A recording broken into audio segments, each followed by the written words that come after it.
नमस्कार, मैं प्रिय रंजन भारती आपके साथ मेरी बात के आज के अंक में आपका बहुत स्वागत है। आखिर वो घड़ी आ गई जिसकी चर्चा मैं लगातार करता आ रहा हूं। पिछले कई वीडियो इस बात के मैंने शेयर किए थे और लोगों को बड़ा कौतूहल था, आश्चर्य प्रकट कर रहे थे। कई लोगों ने तो कई हमारे दर्शकों ने अटपटा सा मुझे प्रतिक्रिया भी दी कि आपके पास कोई काम नहीं है क्या। लेकिन मैं राजनीति का विश्लेषण करता हूं और एक लंबे समय से राजनीतिक पत्रकार के रूप में स्थापित रहा हूं। 40-45 साल का अनुभव है। मैं ये बात अपने वीडियो में शेयर कर रहा था और अखबारों में मेरे कॉलम्स जो छपते उसमें ये लिख भी रहा था कि नीतीश कुमार फिर पलटेंगे, फिर ये नई कोई राजनीति का समीकरण बनाने की कोशिश करेंगे और फिर होता वही नजर आ रहा है जैसा मैंने आपके साथ शेयर किया था। इंडिया अलायंस की बहुचर्चित बैठक हुई, चौथी बैठक अभी दिल्ली में हो रही 20 तारीख को, और उसमें कांग्रेस के अध्यक्ष मल्लिकार्जुन खड़गे को प्रधानमंत्री पद का उम्मीदवार घोषित कर दिया गया। ममता बनर्जी ने इनके नाम का प्रस्ताव किया और अरविंद केजरीवाल ने इनका समर्थन कर दिया। तब से ये बिदके हुए थे, बैठक में छोड़कर चले आए और प्रेस कॉन्फ्रेंस वगैरह में साथ नहीं दिया। और ये खबरें चली कि नीतीश कुमार लालू यादव चले आए, नाराज हैं। नाराजगी स्वाभाविक भी है, ये बहुत प्रतीक्षित नेता हैं और इसके सूत्रधार रहे हैं। ये चाहते थे, हालांकि मुंह से ना कहते रहे हमेशा कि मुझे कोई चाहत नहीं है, मैं चाहता हूं कि भाजपा को सत्ता से अपदस्थ करना है, मोदी को हटाना है तो सबको एकजुट कर दें। लेकिन इनकी असली जो सूरत है, इनका जो असली चेहरा है, इनके बाकी गठबंधन के दलों के नेताओं को रास नहीं आता, वो इन पर भरोसा नहीं कर पाते। और अब तो बात दूसरी हो गई, इनके नाम पर तो कुछ नहीं बना, इनके नाम का प्रस्ताव भी कहीं से किसी ने नहीं रखा। पहले भी मुंबई की बैठक में ये चाहते थे और लालू यादव ने प्रस्तावित किया था, लेकिन सोनिया गांधी ने अनुमोदन भी किया, लेकिन ममता बनर्जी ने विरोध कर दिया था कि नहीं, जो आदमी 17 सालों 18 सालों के कैरियर में लगातार रहा है भाजपा के साथ और उसको हम भाजपा के खिलाफ लड़ने के लिए आइकॉन बना दें, ये कैसे संभव हो सकता है। अब उसके बाद जो बात बढ़ी है इंडिया अलायंस की ताजा बैठक में, जो बिदक कर ये चले आए, अब वहां बात अटकी है कि आगे अब कोई बड़ा फैसला ये करेंगे। सीटों पर सहमति नहीं बन पाई, कोई कार्य योजना नहीं बन पाई, कोई संयोजक मंडल नहीं बन पाया।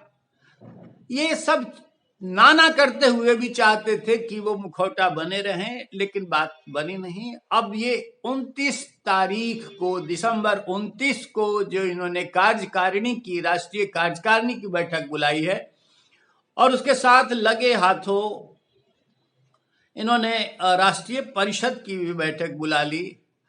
इसमें बहुत कुछ साफ होता नजर आ जाएगा कि ये क्या करेंगे। हमें इस बैठक का इंतजार तो कम होगा, लेकिन बाकी जो इनके प्रमुख राष्ट्रीय दल है कांग्रेस, उसको ज्यादा इंतजार है। कांग्रेस पता लगाना चाह रही है कि ये क्या निर्णय करेंगे।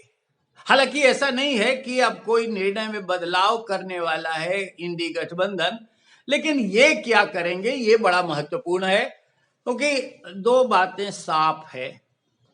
एक तो ये कि अभी हाल के दिनों में इन्होंने ये बात पहचान ली है कि पार्टी के अध्यक्ष ललन सिंह यानी राजीव रंजन सिंह उर्फ ललन सिंह, इनके अब विश्वास पात्र नहीं रहे।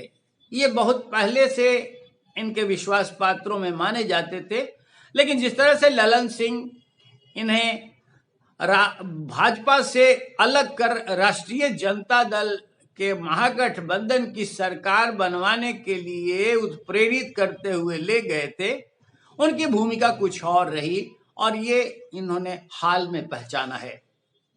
आपको हम उन सारे प्रकरण की याद करा देते हैं। संदर्भ ये कि आप देखिए ललन सिंह और अशोक चौधरी में जिस तरह से हॉट टॉक्स हुए, जिस तरह से झगड़े का दृश्य उपस्थित हुआ, ललन सिंह बिल्कुल अपने दूसरी कतार में खड़े और अशोक चौधरी नीतीश कुमार के सबसे बड़े विश्वास पात्र सिपह सालार के रूप में लड़ते हुए दिखे। इससे बहुत सारी चीजें साफ हो गई।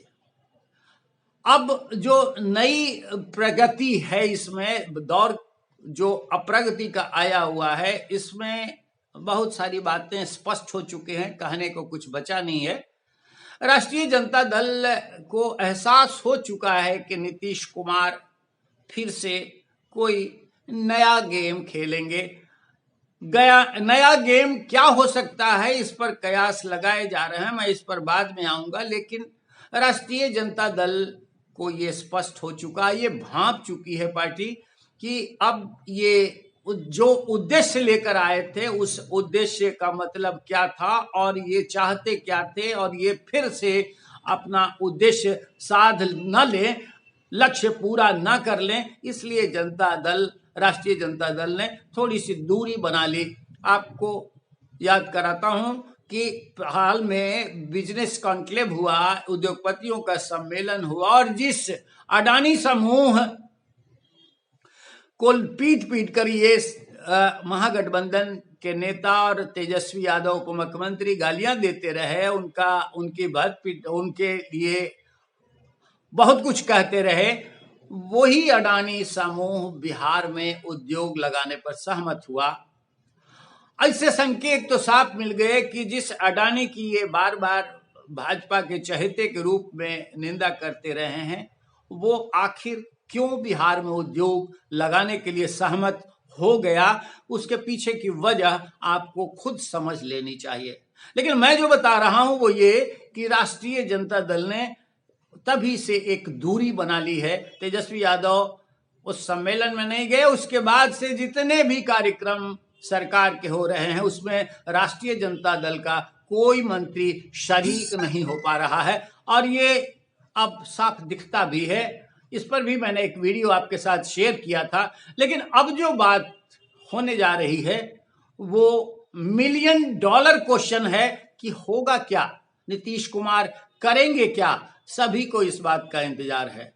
लेकिन मैंने आपसे पहले भी शेयर किया था और फिर ये बात डंके की चोट पर कहना चाहूंगा, 2 बातें ये करने वाले हैं। एक तो राजीव रंजन सिंह उर्फ ललन सिंह से ये पीछा छुड़ाएंगे। राष्ट्रीय परिषद की बैठक इसीलिए बुलाई गई है, उसमें ये नया राष्ट्रीय अध्यक्ष चुनेंगे और अपने हाथ में कमान लेने की कोशिश करेंगे। कमान ऐसे नहीं लेंगे, वो खुद मुख्यमंत्री रहते हुए अध्यक्ष तो नहीं बनेंगे। एक नेता एक पद की बात जिम्मेवारी पूर्वक निभाएंगे ये, तो किसी ऐसे रबर स्टैम्प को ये राष्ट्रीय जनता दल का क्षमा करेंगे जनता दलियों का राष्ट्रीय अध्यक्ष बना सकते हैं, जो कि इनकी मुट्ठी में हो, जो इनके इशारे पर काम कर सके। और इसमें कर्पूरी ठाकुर के पुत्र रामनाथ ठाकुर समेत कई ऐसे नाम हैं, उसमें कई तरह के कार्ड खेल सकते हैं। ये एक दलित चेहरा होगा, अत्यंत पिछड़ा चेहरा होगा, या फिर कोई मुस्लिम पर्सनालिटी को भी ये अध्यक्ष बना सकते हैं। ये पहला काम इनका होगा। और दूसरा काम जो ये करने वाले हैं वो थोड़ा सा उसमें समय लग सकता है, लेकिन वो महत्वपूर्ण है और चौंकाने वाला होगा। और जो बात मैं लंबे समय से कहता आ रहा हूं, उस दिशा में ये बड़ी कवायद होगी, बड़ी पहल होगी। ये अगले 2025 का विधानसभा चुनाव 2024 के लोकसभा चुनाव के साथ ही चाहते हैं, ताकि ये मुख्यमंत्री तब तक बने रहें और भाजपा की लॉबिंग करते रहे लगातार। और एक तरह से इसकी सहमति बन चुकी है कि 2024 के लोकसभा आम चुनाव के साथ ही 2025 के विधानसभा की चुनाव भी करा ली जाए, क्योंकि तब फिर ऐसी सूरत में ये वादे के मुताबिक सत्ता हस्तांतरण करने से बच जाएंगे, मुख्यमंत्री का ताज तेजस्वी को सौंपने से बच जाएंगे। और इनकी इसी चाल, इनकी इसी रणनीति को भांप लिया है राष्ट्रीय जनता दल नेतृत्व ने। लेकिन चुनाव है और चुनाव के मौके पर राष्ट्रीय जनता दल इनसे ये मुंह फेर कर अपनी भद नहीं पिटवाना चाहता। वो नहीं चाहता है कि ऐसी कोई सूरत बने कि नीतीश फिर बिदक कर भाग जाए और रही सही कसर धूसरित हो जाए। इसलिए मुंह देखी बात की जा रही है, लेकिन राष्ट्रीय जनता दल बहुत पहले ही भांप चुका है इस बात को। अब ऐसी सूरत में जब 2025 का चुनाव लोकसभा चुनाव के साथ होगा तो ये करेंगे क्या? विधानसभा भंग करने की सिफारिश कर सकते हैं और ये करके कुछ महीनों तक मुख्यमंत्री बने रहेंगे। और जो लोकसभा चुनाव की तारीख मुकर्रर की जाएगी, साथ साथ विधानसभा चुनाव के भी नगाड़े बज जाएंगे, तब तक ये मुख्यमंत्री रहेंगे। फिर सत्ता का हस्तांतरण, जो सत्ता में आएगा, जो बहुमत में आएगा, उसके हाथ स्वाभाविक रूप से हो जाएगा। एक और महत्वपूर्ण बात इसके साथ साथ करनी आवश्यक लग रही है कि नीतीश कुमार के बारे में एक कहावत रही है कि ऐसा कोई सगा नहीं जिसको नीतीश ने ठगा नहीं। मैं बात रघुनाथ झा के जमाने से 1985 के जमाने से कर रहा हूं। तब रघुनाथ झा इनके बहुत नजदीकी थे, उनको भी इन्होंने व्यवहार करके इस्तेमाल करके छोड़ दिया। पीके सिन्हा समता पार्टी के बल्कि वैसे नेता थे जिन्होंने खड़ा किया, उनके साथ भी वही हुआ। उसके बाद आप गिन लीजिए, जॉर्ज फर्नांडिस, शरद यादव, कितने लोग आए, सबके साथ वैसा ही होता चला गया। और अब तो कहने ये लगे हैं लोग कि नीतीश कुमार ने जिसको जिसको चूना लगाया, जिसको जिसको छला, वे सब के पाप के भागीदार ये बनेंगे। और अब इनको कोई इनका सगा नहीं बचा है, सब इनका साथ छोड़ जाएंगे। भाजपा ने भी भले सहमति दी हो नेतृत्व ने कि हम चुनाव करा लेंगे, लेकिन इनको अब साथ लेने के लिए तैयार नहीं है। और वैसी दशा में इनकी पार्टी छिन्न विच्छिन्न हो जाए, कोई यहां गिरा कोई वहां गिरा ना हो जाए। इसलिए ऐसी अवस्था में ये अपनी सूरत, अपनी लाज, अपनी प्रतिष्ठा बचाने के लिए फिर से वही करेंगे जो ये करते आ रहे हैं। बहुत दिन नहीं है, 29 दिसंबर की तारीख, आप भी इंतजार करिए, सबको इंतजार है। देखते जाइए कि आपके साथ मेरी बात में मैं जो आपके साथ शेयर कर रहा हूं वो बात कितनी सही और कितनी महत्वपूर्ण और कितनी निर्णायक होने वाली है। आज के अंक में बस इतना ही, लेकिन आप हमारे वीडियोज पर प्रतिक्रियाएं अवश्य दीजिए, हमारे साथ बने रहिए। फिर किसी और विषय पर हम आपसे बात करेंगे। आज्ञा दीजिए, नमस्कार।